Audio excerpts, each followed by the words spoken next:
Welcome to today's Energy Central webcast entitled ISO 5500, Planning a Guide to Getting Started. A few housekeeping notes we'd like to mention.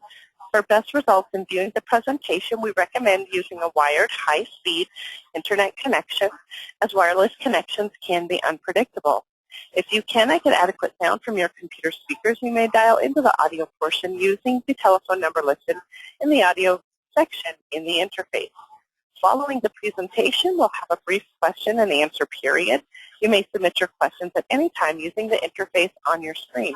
I'm happy to introduce today's speakers. We have Boudewijn Neijens, CMO, Copperleaf Technologies, and James Reyes-Picknell, President, Conscious Assets. I'm happy to turn the floor over to Boudewijn to kick off today's event. Boudewijn, welcome to the event. You have the floor. Thank you, and good morning, good afternoon, good evening, depending on where you are. ISO 55000 has been attracting a lot of interest lately, of course, and in a way it's raising more and more questions as to how to interpret the standard. I'd say that much work is underway in this context, both in the different asset management associations around the world and also in industry. So today what we're going to be showing you is our take on how asset investment planning might be interpreted in the context of ISO 55000. And at the end we'll also share with you a handy tool to assess your readiness in this regard. So with that being said, you have seen the agenda on the screen. We'll talk first about risk a bit more in detail, then about ISO 55000 in the context of AIPM. And on from there, we'll go on to conclusions and Q&A. So with that being said, I'll hand it over to James to kick it off. Well, thank you very much, Boudewijn, and good day to all the attendees. I'm going to start with a risk-based perspective on asset management and show how that ties in with asset investment planning and management, which of course is a major element of asset management, a much broader theme. In this slide, you've got essentially two components. On the left, you've got a circular diagram that shows and in a simplified way, the life cycle of an asset from the time when a need is first defined for it, through its design, building, acquisition. It then is commissioned, goes into an operate, maintain, and typically modify phase. And eventually it is disposed of and site remediation may take place. That could lead to the creation of a new need or simply the end of the asset life cycle. On the right, the Venn diagram shows the relationships as I see them between corporate strategy, asset management, and finance, where the asset investment planning and management becomes of prime interest. Corporate strategy, needless to say, guides all the activities within the company, and including both asset-related and financially. Asset management is largely concerned with this entire life cycle that you see on the left of the slide. And finance, of course, has an interest in how much money is required, both short-term in an operational context and long-term from an investment perspective, to sustain that asset life cycle. So there is considerable overlap in these three disciplines. Corporate strategy, whoop, did I go too far? Yeah, corporate strategy sets direction for the company. It dictates the need for and, in fact, the composition of the physical asset base. For example, if you're operating a power plant, you clearly need generators, some form of heat source, be it nuclear, fossil, whatever, and you need a way to connect to the transmission system. That asset base, that physical asset base, will be designed and built by engineers and then handed over to operations and maintenance, who run and sustain that operation. They keep it going. And those groups often, in most companies, work independent of each other, even though they have a need for some shared information. Ultimately, finance gets involved because they pay for it all. They finance the original build, the engineering activities prior to that, the operation and maintenance of it, and any modifications.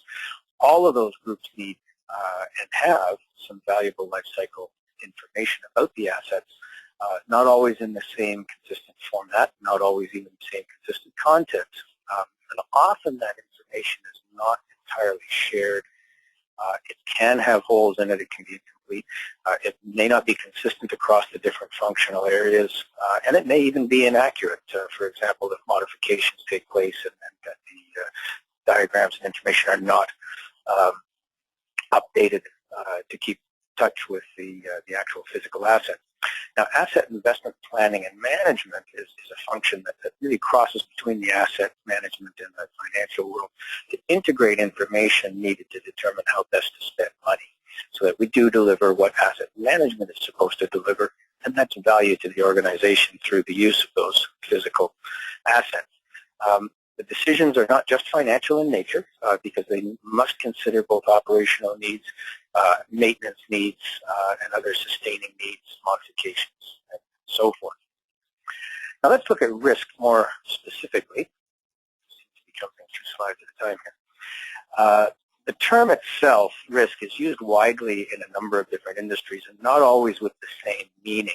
Finance has its meaning, and even within the financial industry, you'll find there's various types of risk, as I've listed on the slide, that they consider.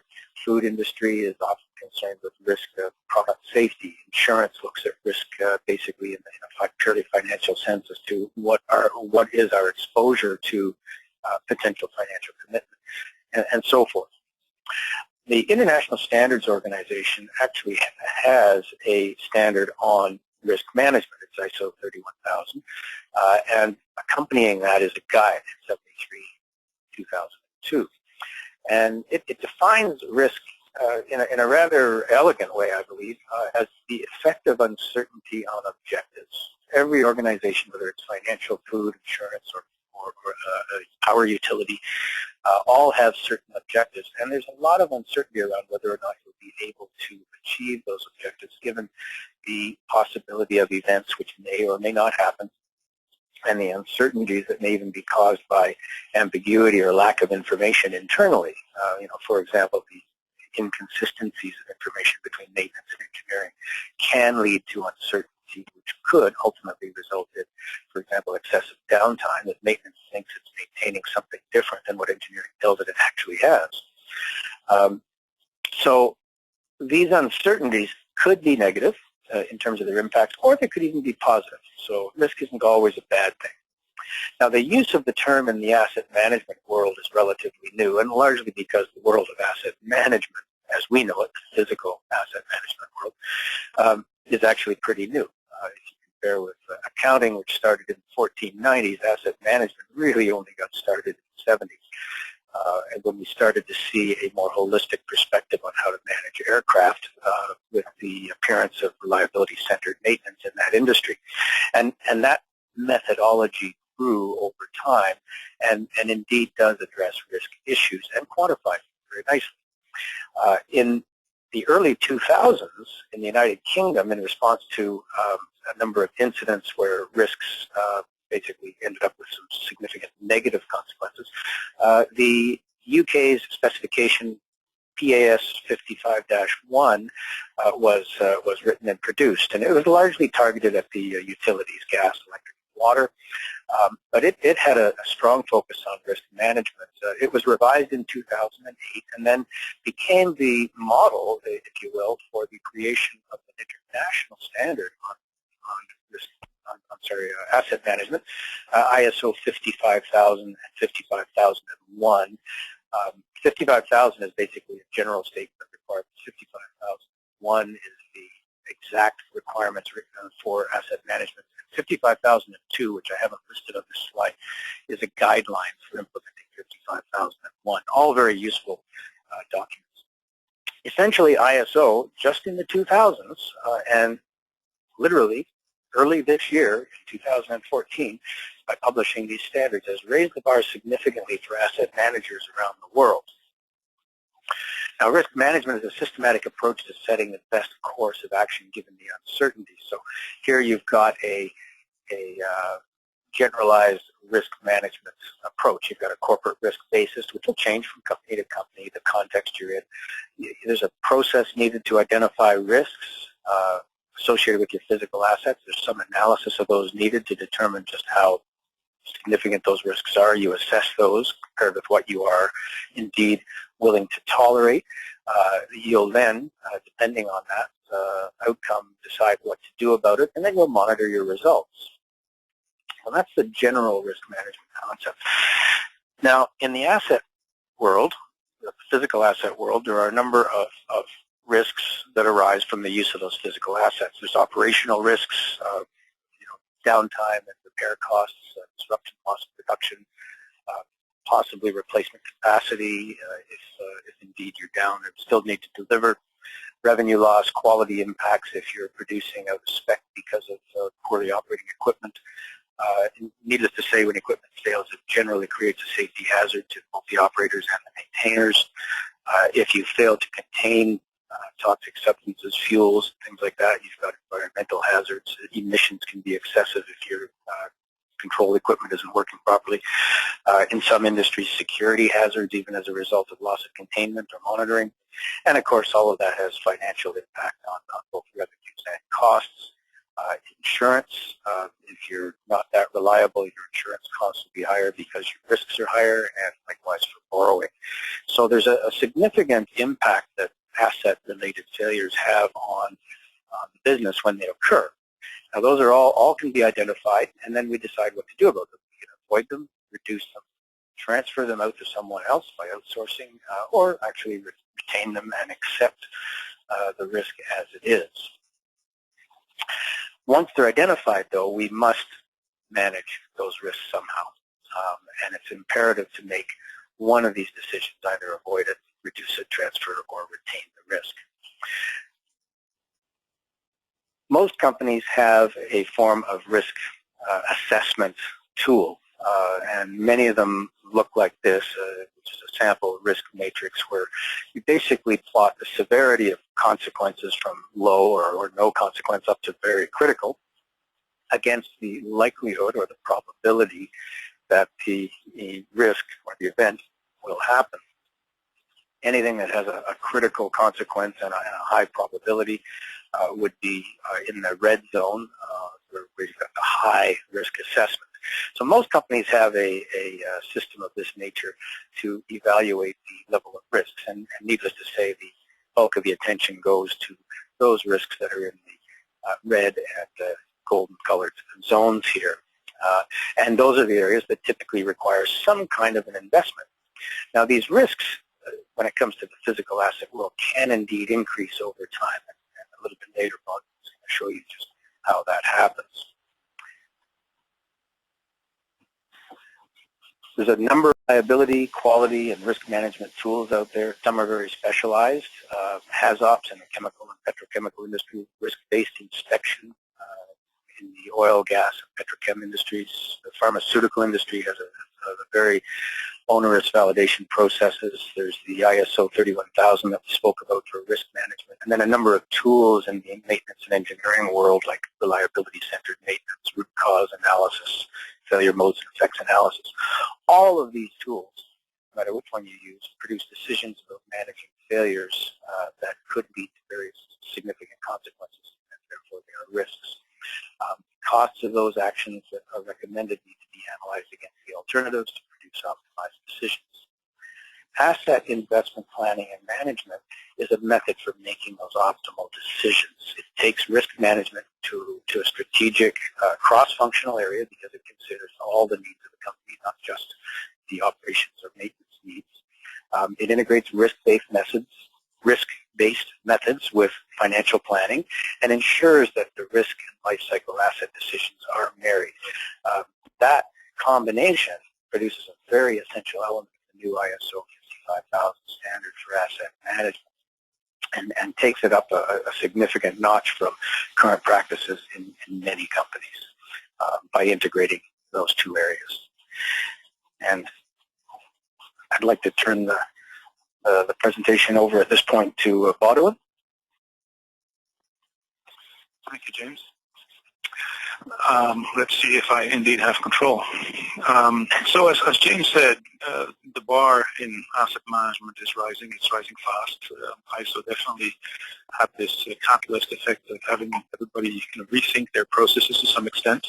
And indeed, processes need to be adapted to new expectations. I think, generally speaking, the level of expectations from the different stakeholders around asset management is also rising. One key aspect for sure is asset investment planning. And we could define it as an approach to both planning and optimizing your investments in the context of an asset-intensive organization. And as James mentioned, it is to some extent also a matter of building a bridge between the different stakeholders that really should be involved in this discussion. So the asset managers, of course, finance, as we heard, engineering, operations, the maintenance community, of course, risk management, which in itself can be an important group within an organization, and last but not least, corporate strategy or general management of the organization. So in our definition, what is asset investment planning and management? Very simply, 3 words: predict, optimize, and manage. So predict in the sense that we need to know, in an ideal world, what are going to be the long-term needs of my asset base. My asset base is the way that I create value for the organization. Therefore, I should look after it carefully. And I need to know in which way this asset base is going to evolve into the future, and therefore what I need to do about it, both financially, resource-wise. What do I need? So that's a big question, and we'll talk about how we can answer that question. Secondly, optimize, in the sense that, generally speaking, the answer to the previous question will give me a long list of things I'd like to do. Now, it might well be that I cannot do everything. I might not have the resources, both financial, human resources, or equipment to actually deliver on all the ideal plans that I have. So I need to optimize, or I need to choose basically in an optimal way what I'm going to do and when. So that is the optimized part. And then, of course, as soon as I've made up my mind and I start executing, the question is, am I actually doing what I said I was going to do? And if not, how do I adjust? So there is a management process of the whole execution phase of my asset investment plan, which I definitely need to control.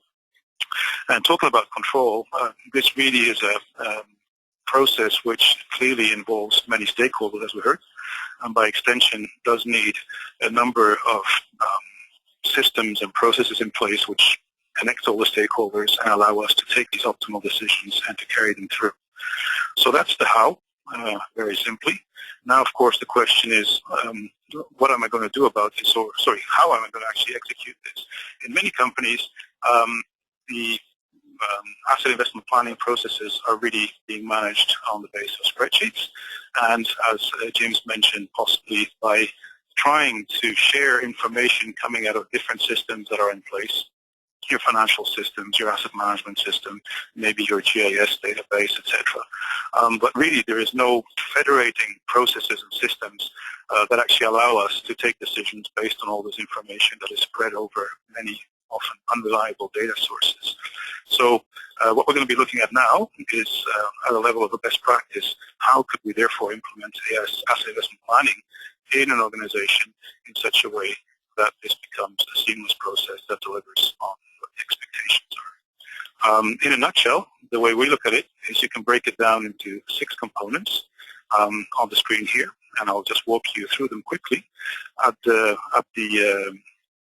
first component here, what we're seeing is that clearly you need a process, a robust process in place that allows you to actually manage your investments or your business cases or your projects, whatever you want to call them, through their life cycle, from the moment that somebody comes up with the idea to the moment that the project has been finished and executed. And in between, there might be many steps that you have to go through in an organization to actually get it approved, to actually put it into a budget, to get it funded, and obviously to follow it through execution, different stages of execution. So that life cycle in itself needs processes and potentially systems to manage.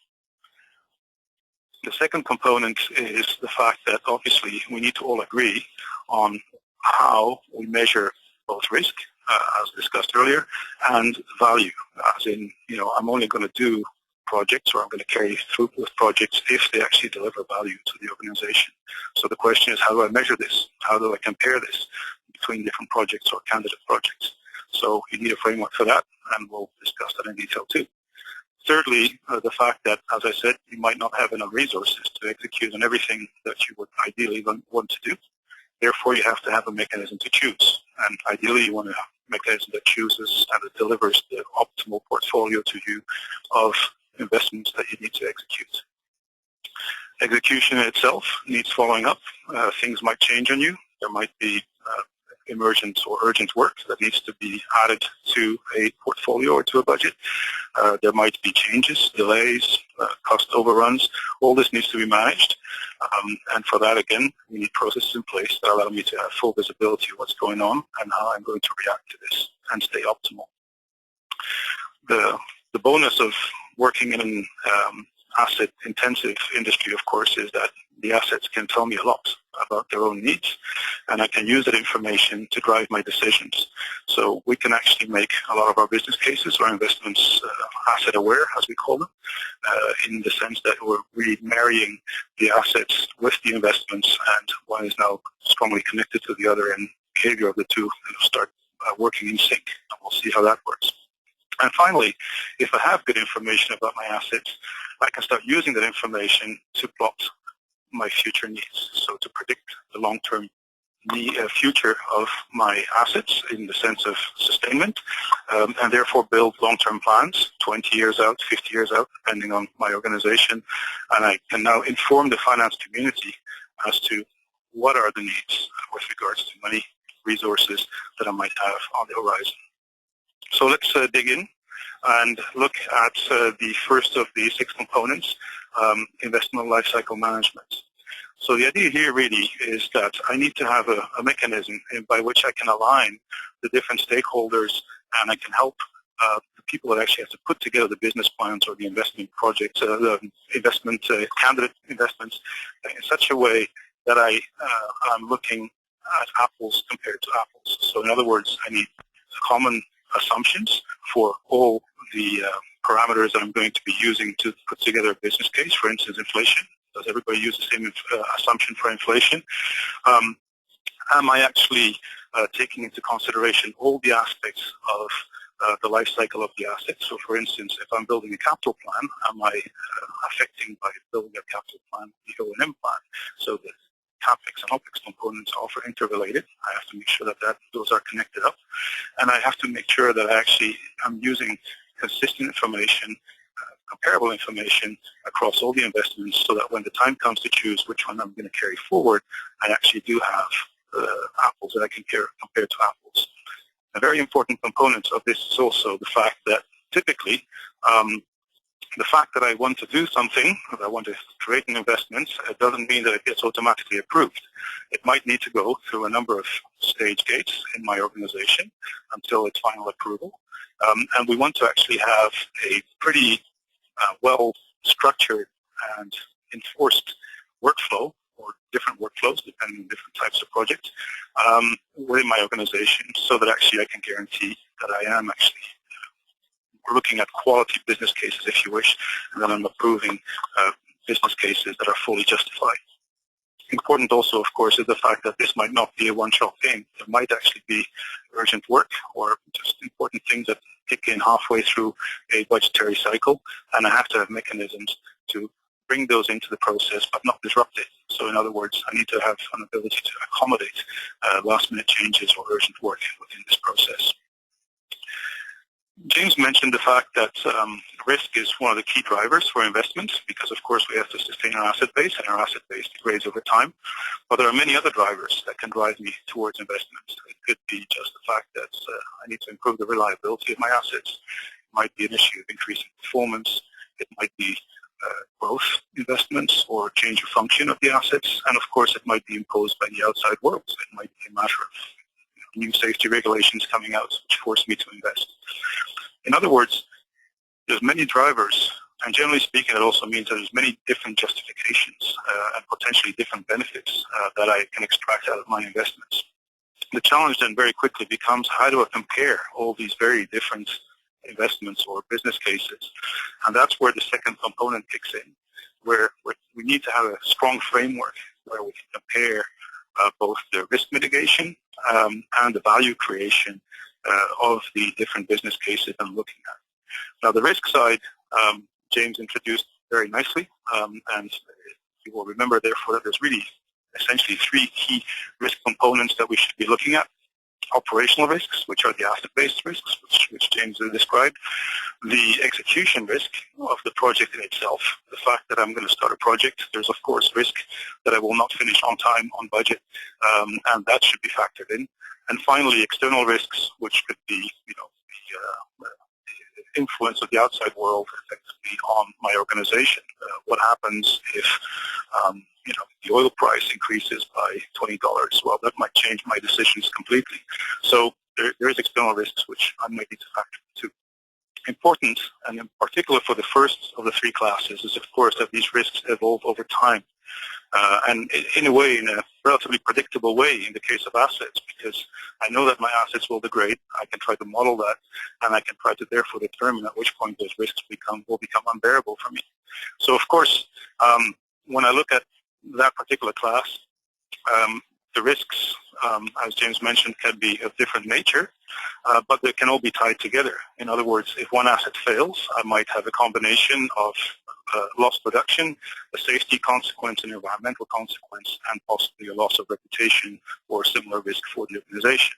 So in other words, if I look at the condition of an asset over time, and this is of course just a fictive example, that degradation of condition over time actually triggers a increasing probability of failure for my particular asset, and that of course will result in risks. So in other words, if I now start moving over in time, what I'll see is that the probability of failure increases, and importantly, the different risks might act in different ways. I mean, the risk of me losing reputation because of a failure might actually have relatively low consequences, so it's on the very far left in the risk matrix, whereas the safety consequence might be quite terrifying and very high, and therefore is in the far right of its little matrix.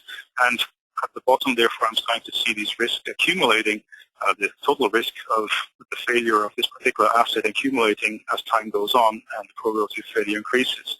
And at some point, we'll get to the point where this becomes intolerable, basically, and therefore we will invest. And effectively what that does is it resets the condition to some higher state, maybe new or somewhere in between, and the cycle will start all over.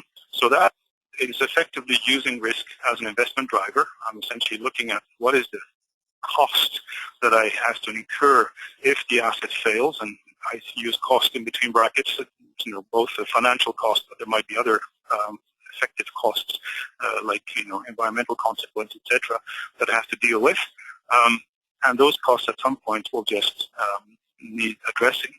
In other words, I have to mitigate those risks. Which brings me to the concept of value. If you think of it, you could argue that reducing risk is just a way of creating value because it's mitigating the risk. In other words, it's cost avoidance for my organization. But there are, of course, three other categories of value that I could create by investing in my assets.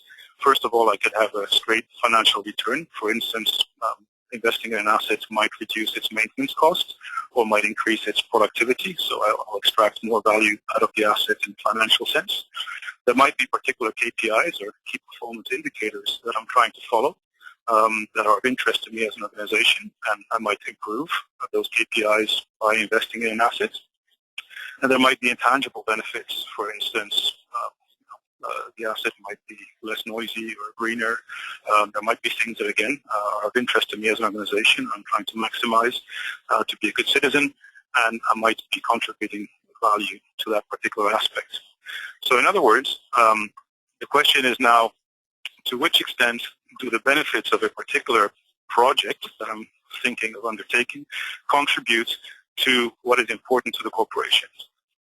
The concept of line of sight in PAS 55, the fact that you should only do really the things that contribute to what is important to the corporation and what sits in the corporate strategy. So if I have a project and my project delivers higher capacity of production, some risk mitigation, reduction of costs, of maintenance costs, maybe some reliability improvements, and a smaller footprint, say, for argument's sake. The question becomes, okay, well, to which extent do all these factors, all these benefits contribute to what actually matters to me as an organization, what's in my corporate strategy. And it might well be that actually I don't care about smaller footprint. Therefore, the fact that there is a benefit in reducing footprint of the asset is irrelevant to me as an organization. So I would therefore weigh that particular benefit with a particularly low factor. I would consider it to be of not much interest to the corporate objectives. On the other hand, it might be that the fact that I'm reducing maintenance costs is highly desirable for me as an organization, and therefore I'm going to weigh that higher. So I'm going to essentially amp those dollars up and make them more valuable to me as an organization. And with that, I wind up with what we call a value function, a way of essentially evaluating every single project or candidate project and seeing what is its actual contribution in value terms to the organization. The other aspect of deciding which project I'm going to undertake is, of course, within one project, I might have different alternatives. In other words, there might be multiple solutions to a problem. If my problem is that a pump is not doing too well, I can do any number of things to fix that. I might just increase the maintenance regime or change the maintenance regime. I might refurbish that particular pump. I might replace it with a new one. I might improve it, build a better pump, buy a better pump. I might increase its capacity, take opportunity to increase the capacity, or I might indeed add redundancy, which of course would change my risk picture significantly.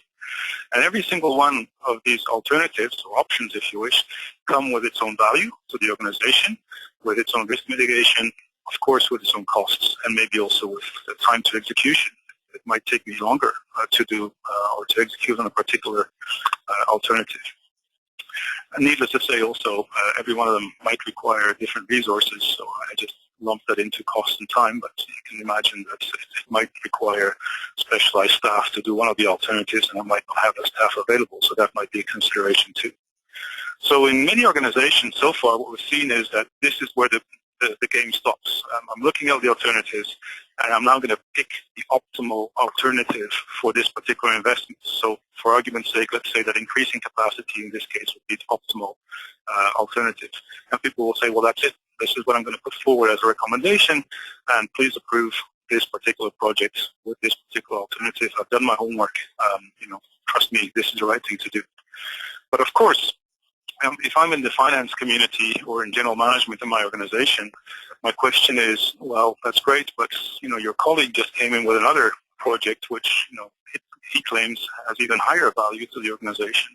In other words, looking top down in an organization, generally speaking, what we're going to be doing is we're going to be looking at portfolios of projects or candidate projects, and I'm going to choose within that portfolio of competing business cases or projects which ones I should carry forward to actually generate maximum value for the organization as a whole.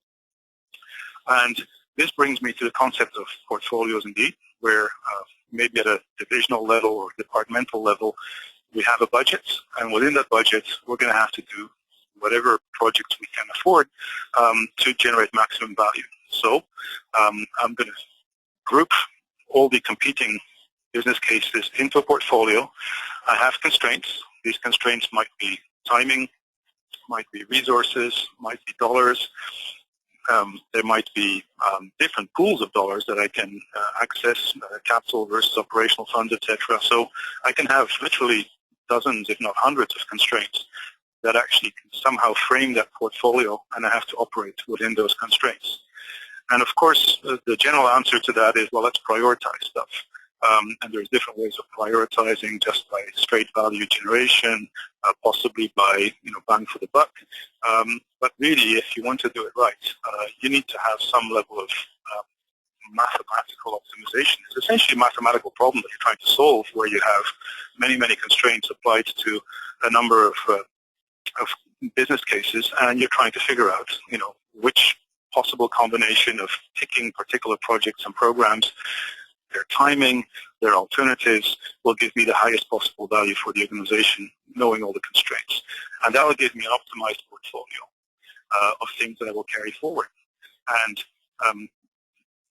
a few key considerations here is, so of course, you should consider net value. In other words, it's the value created less the cost. Secondly, you need to essentially look at all the constraints that are applicable. The fact that you're maybe working within your financial constraints doesn't mean to say that you have the resources, the human or equipment resources, to carry out the project that you're putting forward. We were just talking last week with a large asset owner, and he said that most of his budgets look perfect on the spreadsheet, but in many cases they're essentially impossible to execute because the resources are just not there, and it's very hard for asset owners to verify the accessibility to resources. So that's a process in its own right. And of course, you should be considering for programs, different program levels, how aggressive do we want to be in working on different programs, and for projects, of course, looking at the different alternatives, as we just did a few minutes ago. The outcome of this is, one way or the other, an optimized portfolio of things that now have been approved, budgeted, and need to be executed. So now we're into the execution phase, and here it's a matter, of course, of managing the performance of that execution. So it's a matter of actually seeing, like, well, I promised that I was going to do this and that within my portfolio. How am I actually doing? And there's a couple of layers to that. In effect, what you're thinking, of course, is, did I deliver on budget and on time? That's very important, yes. But there's also, did I actually deliver the benefits that I promised I was going to deliver? So this is the concept of outcomes, which is becoming quite popular in some countries, where what I'm trying to track is promises that I made. Am I close to them? Am I spot on? Generally speaking, I'm not going to be spot on because things will have changed on me. So now it's a matter of, can I justify the fact that I actually only achieved 90% of the benefits that I promised? Maybe there's very good reasons for it. If I can document it, I'm fine. Otherwise, I might be in trouble. But just as importantly, as I'm executing, so during the budget year, things will change on me. There might be unavoidable delays. There might be extra work that needs to be thrown in, urgent work. There might be regulation changes that force me to do things. So how do I actually adjust to all that? Well, first of all, you can only manage what you can measure. So in other words, you need to have access to the actuals, the actual consumption of resources and money as time goes on. And this information, combined with your original budget and your original business cases, will allow you to effectively re-optimize during the budget year. So this is a concept that we're seeing more and more, is people actually doing continuous planning. And when I say continuous, I mean maybe on a monthly, on a quarterly basis. This is not on a daily basis. We're talking at a high-level portfolio level here, not at the individual project level.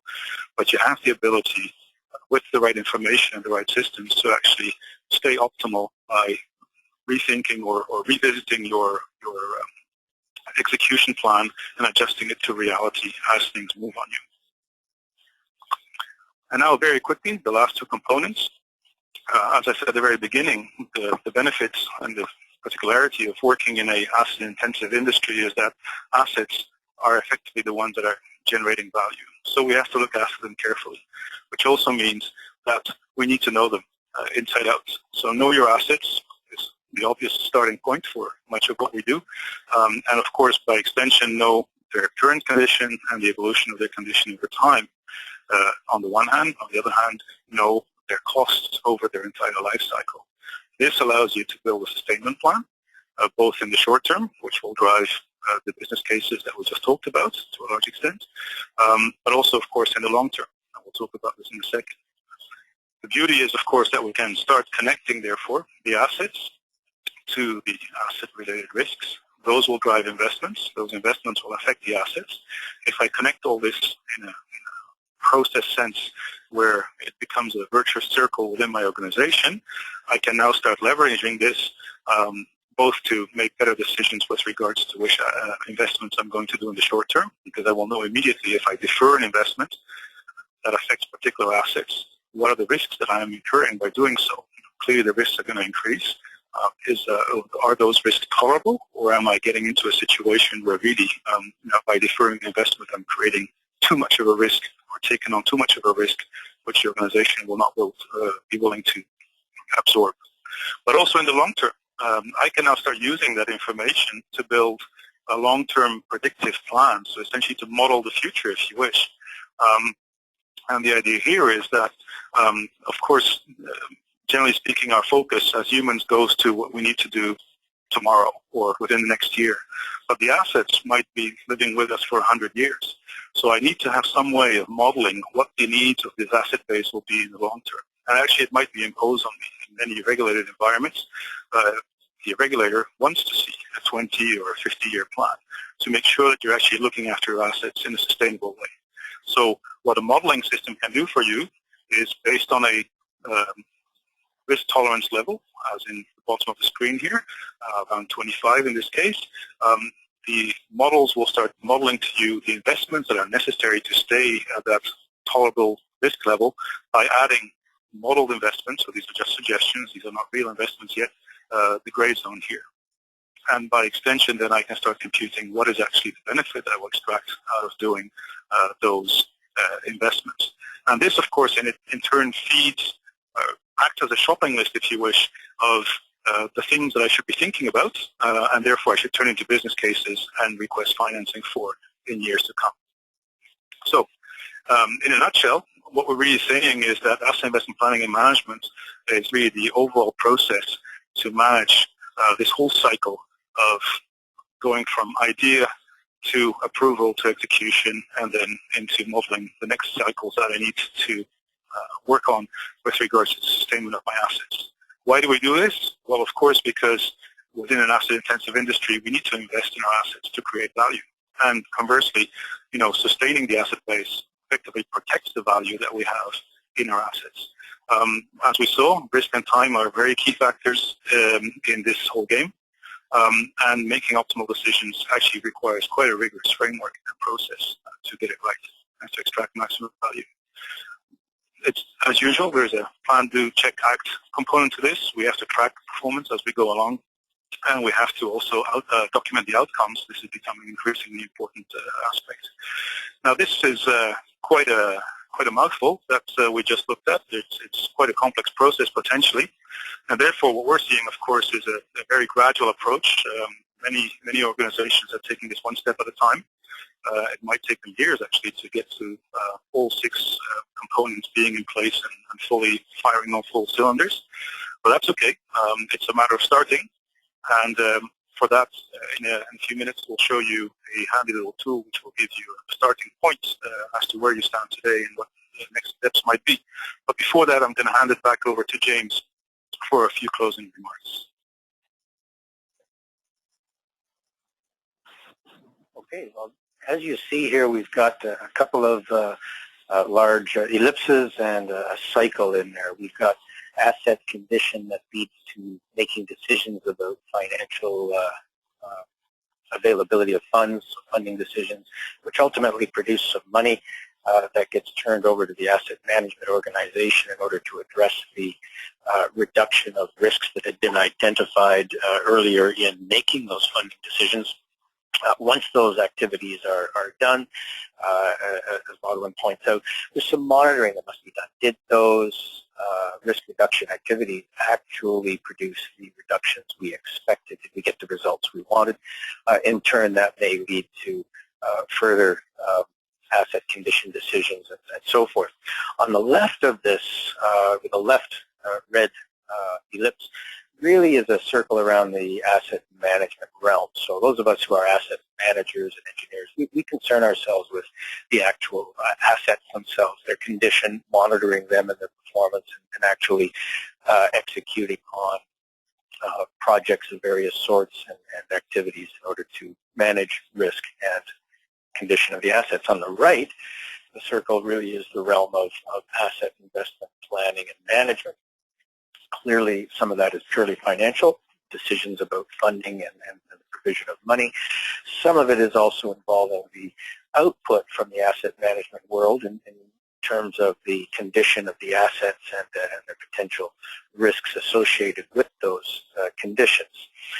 So we see an overlapping interest here in terms of condition and risk reduction with some clear delineation of responsibilities between the asset management world and the financial world, but a good deal of overlap. So we can move to the next slide.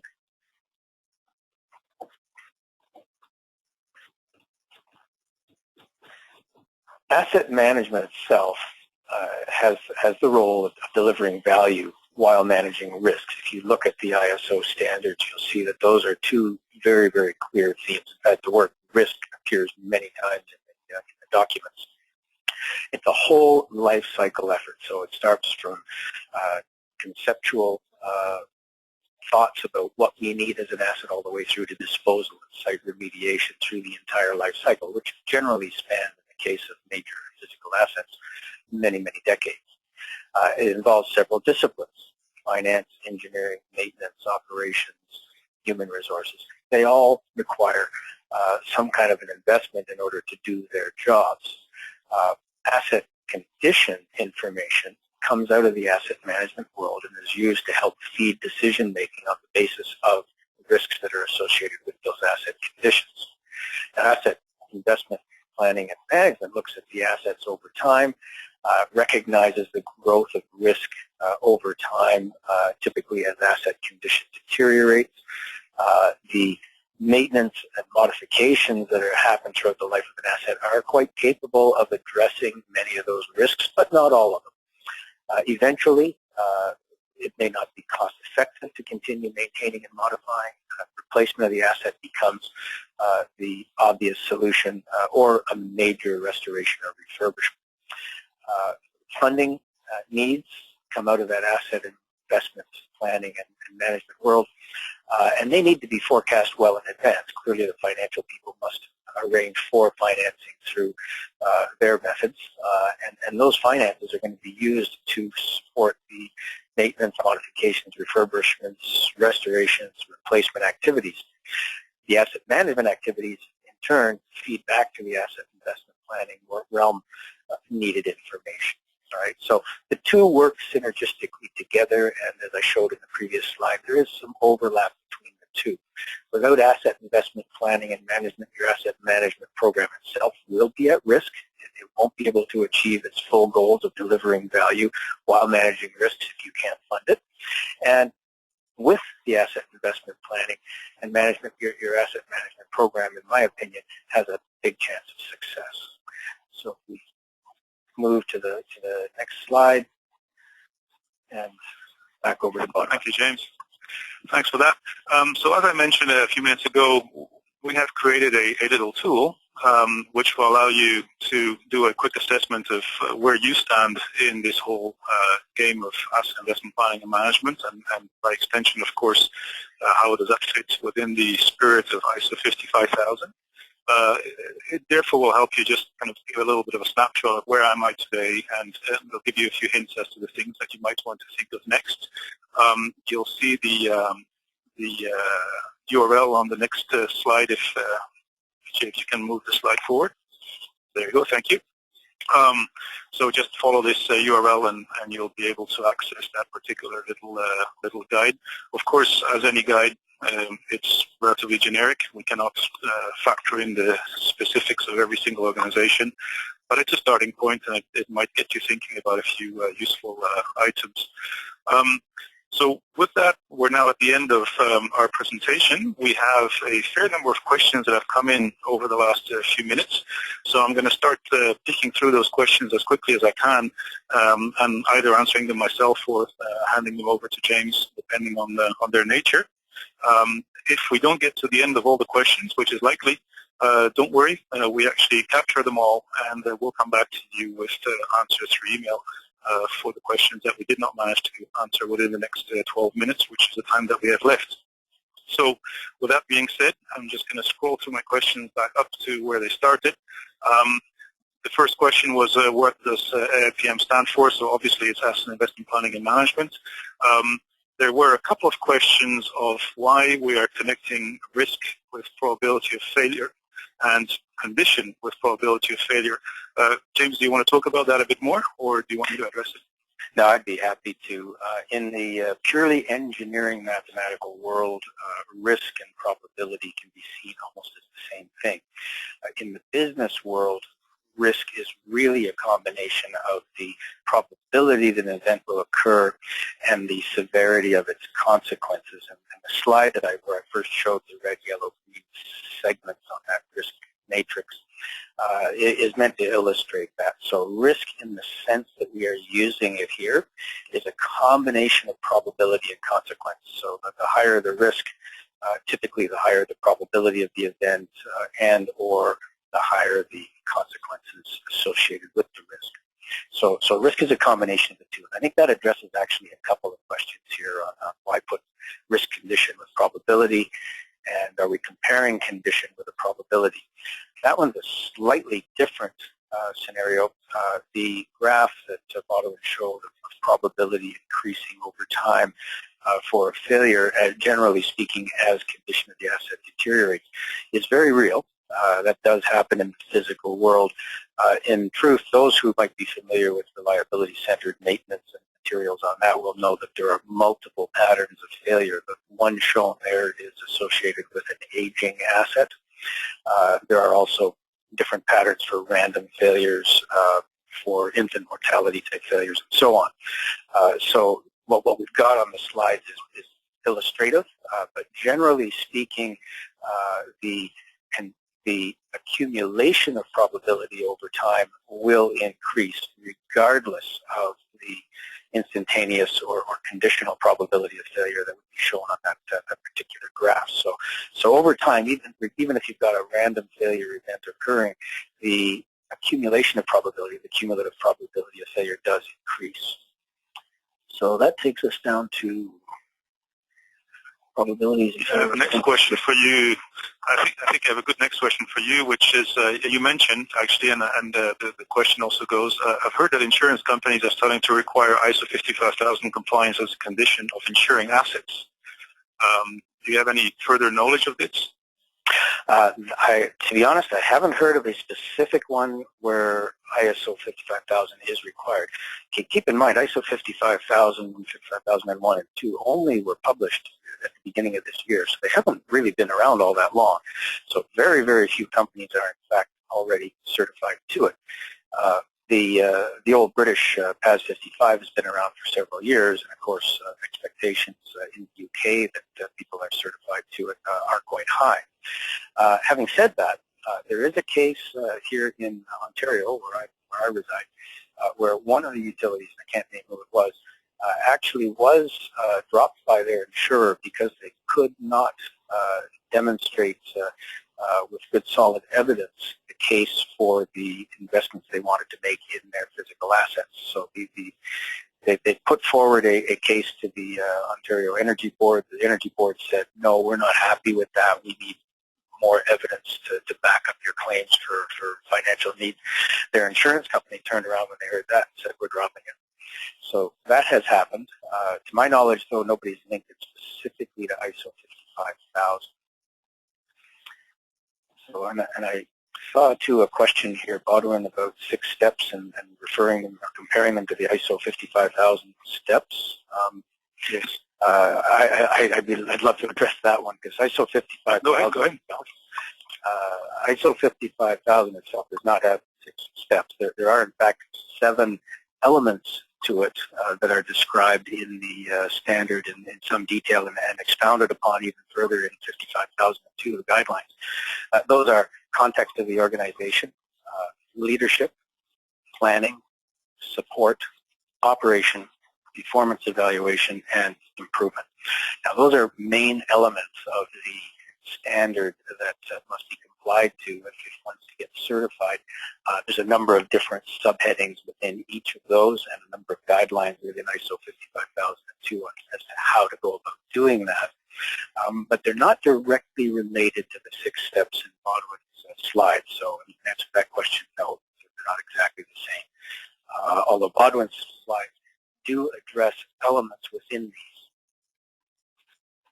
Yeah, and in fairness, our elements, of course, are driven by trying to come up with the answer of how to actually execute on some of these ISO elements, and in the particular context of asset investment planning. And, similar approaches or similar thinking would need to happen in other areas. For instance, what is my sparing strategy? So there's different components to the ISO standard, which everyone will require a rethink or revisit of the processes and methods that you have in place within your organization to actually answer the how question, because in a way ISO tells you what to do, but it doesn't tell you how to do it. And that's where a lot of debate is going on right now. A lot of work is being done right now, both by vendors, consultants, industry associations, in trying to fill the blank basically there and come up with the best practices that would help you in actually turning ISO into a winner for your organization.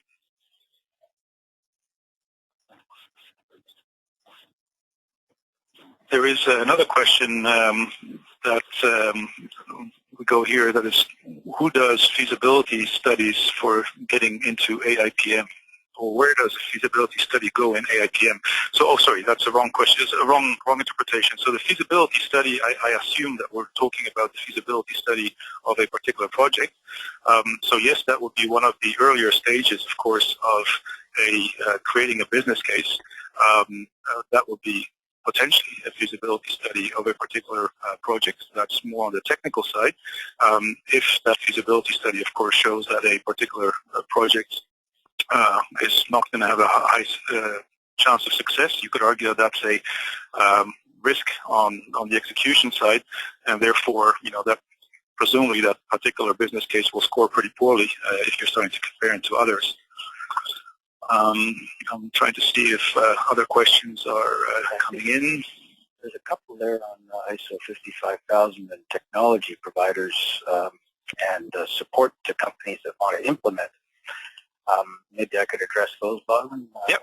Yeah, go ahead. The question, can you address the technology providers that can help organizations improve asset management in ISO 55001? The thing to keep in mind, ISO 55001 describes an asset management system. It's a management system. It's not an information technology system. As a management system, it embraces a number of different activities, and as you could see in the slides today, there's an integration between feedback of asset condition, which is typically going to be held in a maintenance system somewhere, with the need to make decisions about risk, possibly held in another system or not on a system at all, and integrate that with information in the financial world about investments and their prioritization, again, likely managed in yet another system.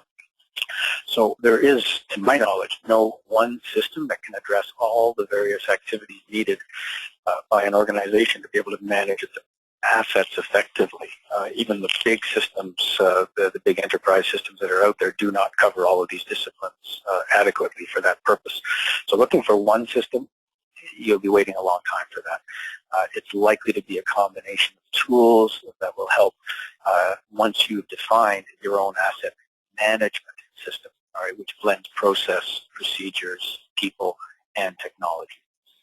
The other question about ISO was, does the company used for asset management have to be approved, submitted, cleared by ISO?